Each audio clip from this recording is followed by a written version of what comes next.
mbega shaka uza kubibwira muzehe, shaka uza kubibwira ababyeyi ko ngiye kuza gufata irembo mu minsi mike.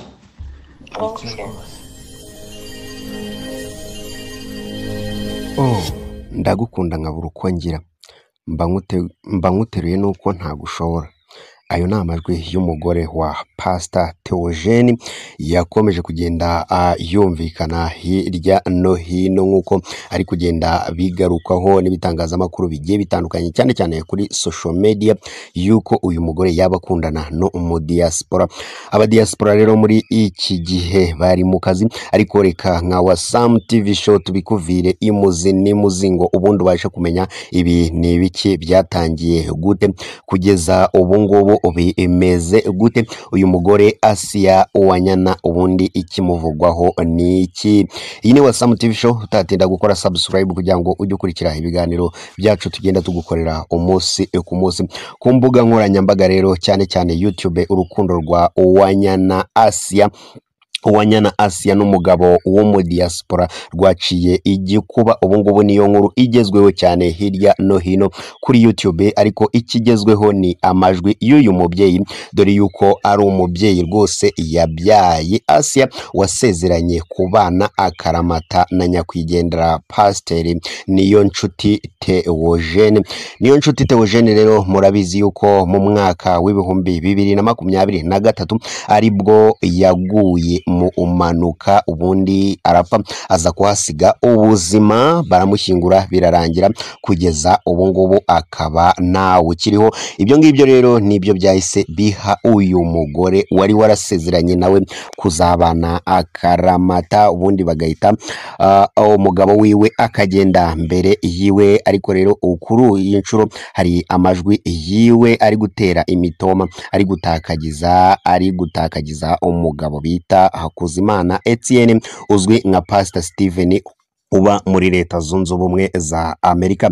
Mu majwi rero akomeje kumvikana ku mbuga nkoranyambaga zitandukanye, Uwanyana Asia yumvikanye avuga ko akunda nta bunebwe uyu mugabo witwa Etienne, ndetse ko mu by'ukuri mu byumweru bibiri biri imbere yateguje uyu mukunzi we ko azaza kuba yafata irembo mu Rwanda. Uwanyana Asia rero ukomeje kugenda agarukwaho, yari yarasezeranye na Pastor Theogene.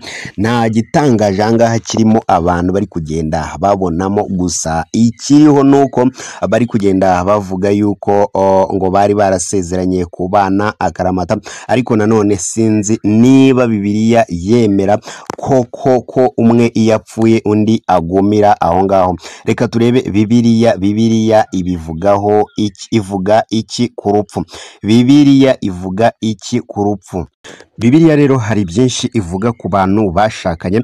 Birumvikana yuko ushaka umugore na ya masomo babasomera muri Bibiliya mujya mumwumva ngo tuzabana mu byiza ndetse no mu bibi, tuzabana akaramata kugeza ubuzima burangiye. Bibiliya rero ivuga yuko urupfu ari iherezo ry'ibyiza byo kuri iyi si, ariko nanone ikavuga yuko urupfu atari iherezo ku bakristo. Abakristo bizera ko bazazuka. Yesu yaravuze ati ndi kuzuka n'ubugingo, unyizera naho yaba yarapfuye azabaho. Yohana igice cya 11 umurongo wa 25.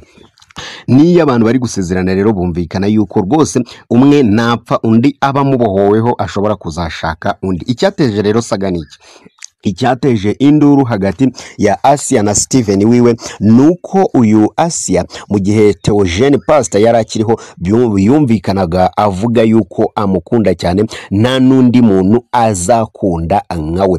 Nyuma y'imyaka igera kuri 2 gusa,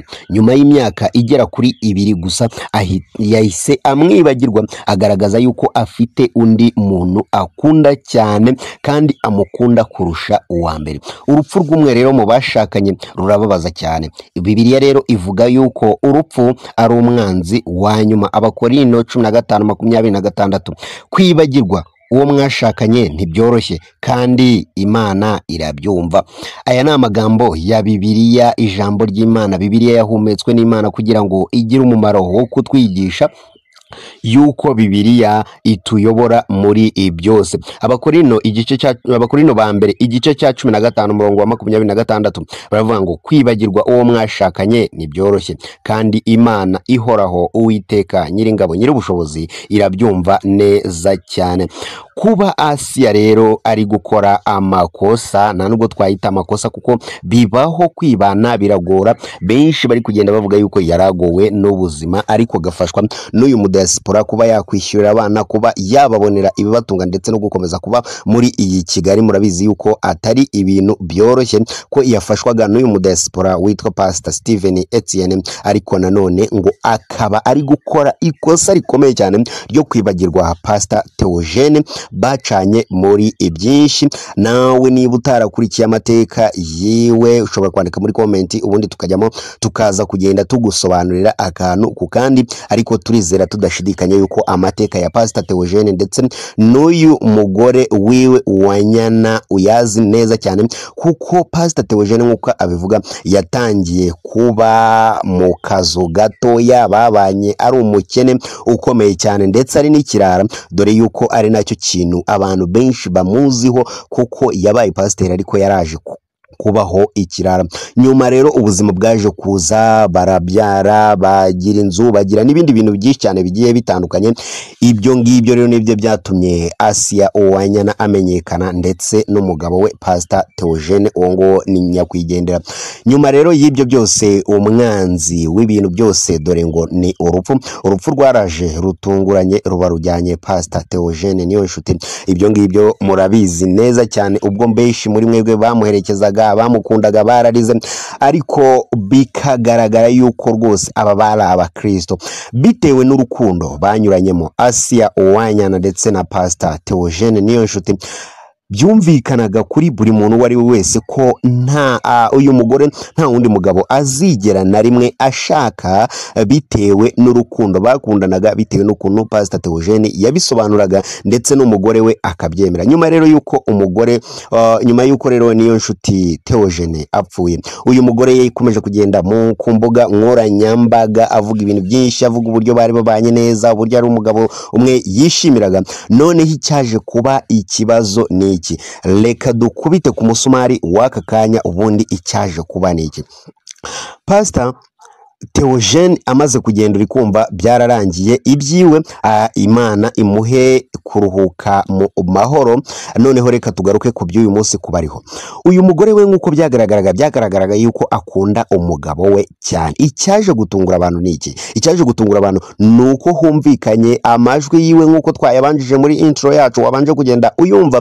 Humvikanye amajwi y'uyu mudamu avuga yuko rwose hari undi muntu akunda byahebuje, nta nundi yamusimbura mu mitoma y'akataraboneka, n'ijwi ryoroheje rigaragaza rwose yuko amukunda bidasubirwaho. Yaragize ati, ndagukunda nkabura uko ngira, mba nkuteruye nuko ntagushobora, uzi ko ngukunda cyane.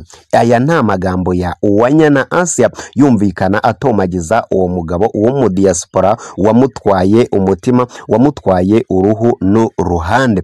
Ibyo ngibyo rero byaje kuba byatungura abantu benshi cyane, bahita bavuga ngo burya koko bakundukize, bakunduhari. Ni ukuvuga ko mu nyurabwenge z'abantu benshi cyane bari kwibaza yuko Pastor Theogene atakagombye kwibagiranwa mu mutima wa Asiya Uwanyana aka kanya nyuma y'imyaka 2 gusa. Ibyo ngibyo bicishirije ko hari n'abandi bantu benshi cyane usanga babura abagabo babo. Wenda ntago twahamya neza niba kwaba ari ukubakunda cyangwa se niba kwaba ari ukubura abandi bagabo, ugasanga ahise yibera aho ngaho neza nta mugabo agira. gukurikira. Abo ngabo rero nibo bafashe uruhande runini cyane mu gihe bari kunenga uyu umubyeyi, bamunenga yuko ahise yibagirwa amasezerano y'umugabo we vuba, bakavuga ati bitese ko wihuse iyo uba utegerejeho akanya gakeya. Gusa we kugeza iyi skandale yaba yakaduka nta kintu na kimwe arabivugaho, gusa naza kugira icyo abivugaho turaza nabyo kugenda tubigarukaho, dore yuko ubu ngubu tugiye kuwagura tukajya dukora ibiganiro bibiri ku munsi, saa 4:40 nk'uko bisanzwe, ndetse na saa 12 z'umugoroba hano kuri Wasam TV Show. Asia rero nicyo kibazo cyanamubayeho, nta nubwo ari n'ibibazo bya danje, bitewe nuko nubundi nta wamwimye uburenganzira bwo gukunda, nta wanze yuko akunda cyangwa se akundwa, kandi akeneye umugabo, akeneye umufasha uwo bazajya bafatanya mu by'ubuzima, dore yuko yishakiye n'umugabo rero ufite ifaranga. Benshi akaba ari nacyo kintu bari kugenda bagarukaho, bakavuga ngo impamvu yanamwemeye ngo nuko ngo uyu mugabo ari diaspora, ngo nuko uyu mugabo ari diaspora, afite ibiceri, nyine ku biceri afiteho, ngo niyo mpamvu Asia ashobora kuba yaramukunze. Ariko nanone Asia ibingibi ntago avuga yuko ari we yakunze, ahubwo wenda nuko ari we yaba yarabashije gufungurira umutima wiwe, cyangwa se akifatanya nawe mu kababaro, ndetse akifatanya nawe mu mirimo yasigiwe n'umugabo we yo kurera abana, yo kuba muri iyi Kigali. Namwe murabizi yuko bitoroshye kubona rero ugufasha, nawe ubwo bufasha wabukunda kandi bikanarangira n'uwo nguwo umukunze. Nk'uko byumvikana neza ko iyo umugabo apfuye umugore agasigara, cyangwa umugore agapfa umugabo agasigara, buri umwe usigaye asigara afite uburenganzira bwo kuba yagira gute, bwo kuba yashaka, kubera yuko iyo muri gusezerana mwe mwasezeranye, mwagize amahirwe yo kuba mwasezerana, Imana ibakomereze ingo, musezerana yuko muzabana akaramata, muzabana akaramata, ariko kugeza muzatandukanwa n'iki? N'urupfu. Rero icyabatandukanyije ni urupfu rwajyanye Theogene, nuko Asia arasigara. Rero bivuze yuko batandukanye neza, Imana yabatandukanyije, nuko Asia asigarana abana, kugira ngo rero arere abo bana neza kandi akomeza kubaho yishimye. Agomba kwirebera nawe umukunda, umubwira utugambo twiza, umubwira umufata neza. Ibyo byose ni ibintu bikenewe mu buzima, murabizi. Rero nta kintu na kimwe gitangaje cyangwa se kibi yakoze, ahubwo ibintu ni ibisanzwe. Niba abirimo neza nta buryarya, reka tumubwire ko akomereze aho ngaho, ubundi bakomeze babigendanemo neza cyane. Tukwibutsa yuko rero uyu Asia yashakanye na Theogene kera cyane ari abakene, kugeza ubu rero bakaba bari bameze neza, ariko nanone bikaba bitarakunze yuko abana. Andi makuru ari kugenda agarukwaho nayo uko mu byumweru bibiri gusa uyu mugabo arabavuye muri Leta Zunze Ubumwe za Amerika, aje mu Rwanda kuba yafata irembo. Nk'uko mubizi, imihango ya kinyarwanda y'ubukwe azafata irembo, nyuma habeho gusezerana. Niba wenda bazabemerera nta ubizi yuko, dore yuko ADPR ari rimwe mu matorero akanira cyane kuba wakora ubukwe warashatse umugabo cyangwa se warabyayeho, ni ibintu bikomeye cyane. Ariko nago turi impuguke muri ayo mategeko, nayo wenda nituza kugira icyo tuyamenyaho turaza kugenda tubabwira ibigerekeranye na ADPR, niba bazabemerera gusezerana cyangwa se batazabemerera gusezerana. Ariko ukurikije amagambo yo muri Bibiliya, uyu mudamu nta nikosa na rimwe afite, bitewe nuko ntago yigize ahemukira umugabo wiwe akiriho, nta nubwo yigize amuca inyuma, ntago yigize yaka divorce.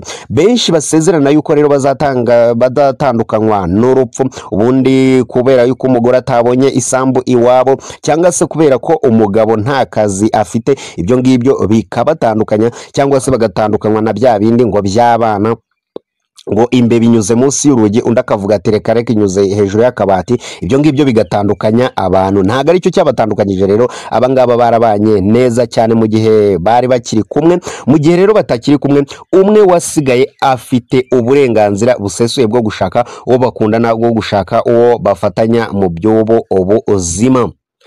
Iyi ni Wasam TV Show, ugira ibihe byiza.